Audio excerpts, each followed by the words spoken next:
Hey, welcome to this first lesson. This time we will be looking for references. First, let's have a look at different sort of food to get some ideas. What does come to your mind when you think of food? Perhaps we could use our favorite food, illustrate a cake's recipe, or for example, it just came to my mind, we can also illustrate our mom's best dish or don't know, anything else.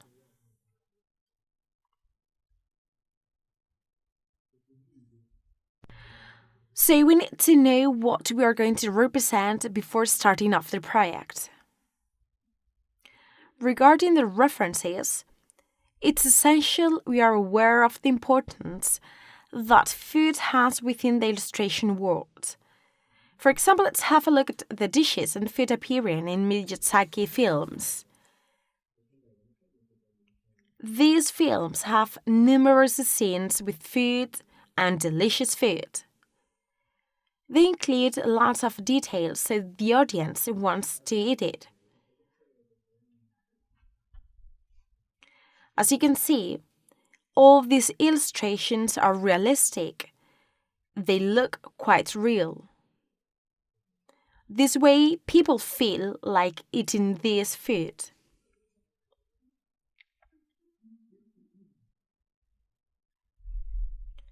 In fact, I want to eat them right now. Okay, so as you can see, there are a lot of different foods.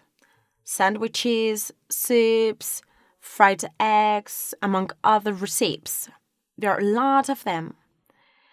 As it's a Japanese production, so typical dishes are miso, udon, etc. If we look for illustrations on the browser, we'll find many different styles, ranging from flat designs to more complex ones. For example, I really like this one. It's quite appealing because of the vivid colors and the movement of the composition. The pasta, the hot dog.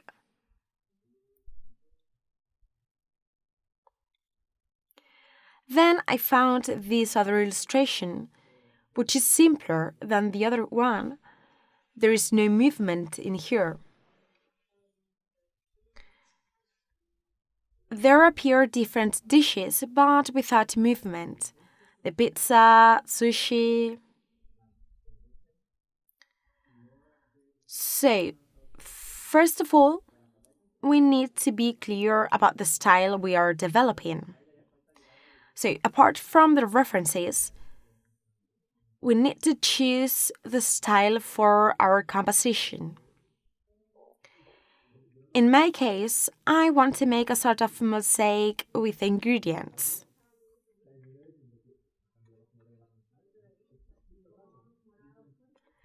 Well, as you can appreciate, there are numerous different options to represent food. By food types, by color palette. Here we have a kind of container with veggies, mushrooms, broccoli, the almonds and strawberries. I think it's quite nice. Well, and this illustration is simple. There's a single dish with different ingredients. Okay, let's avoid flat illustrations as those created in Illustrator. Because in this case, we're going to look for something more traditional. What will be our illustration intended for? Well, it can be used for illustrating a cookery book, recipes for kids, adults. It will depend on your skills as an illustrator.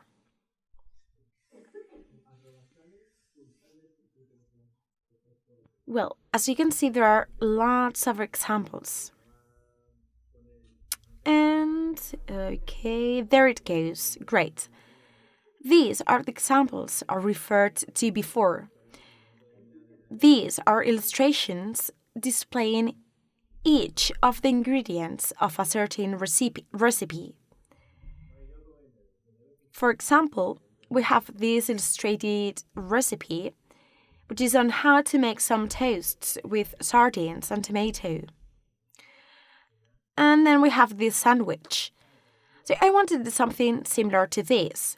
And instead of following the recipe's steps, I'm going to draw each of the ingredients around the final dish. So this one was about how to prepare cereals.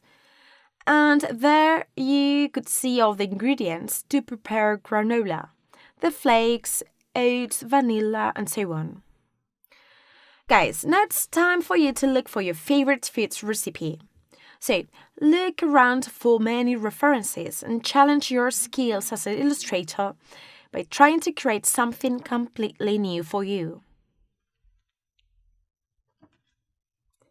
I've accessed to this website, to this online platform, which offers lots of recipes. There are many different dishes from all around the world. Italian food, Japanese food, South American food, Chinese food, etc. So, what I'm going to do is select the recipe I find more interesting. For example, this one here. I think it has lots of colors and it's quite bright. It also has many ingredients, which is also an advantage. It also includes the instructions, although I won't be using them this time. I'll only draw the final dish with the ingredients. So guys, use the recipe you like the most. It can be your mother's, you can invent it, or you can take it from the internet. So, get all you need and see you in the next lesson. Ready?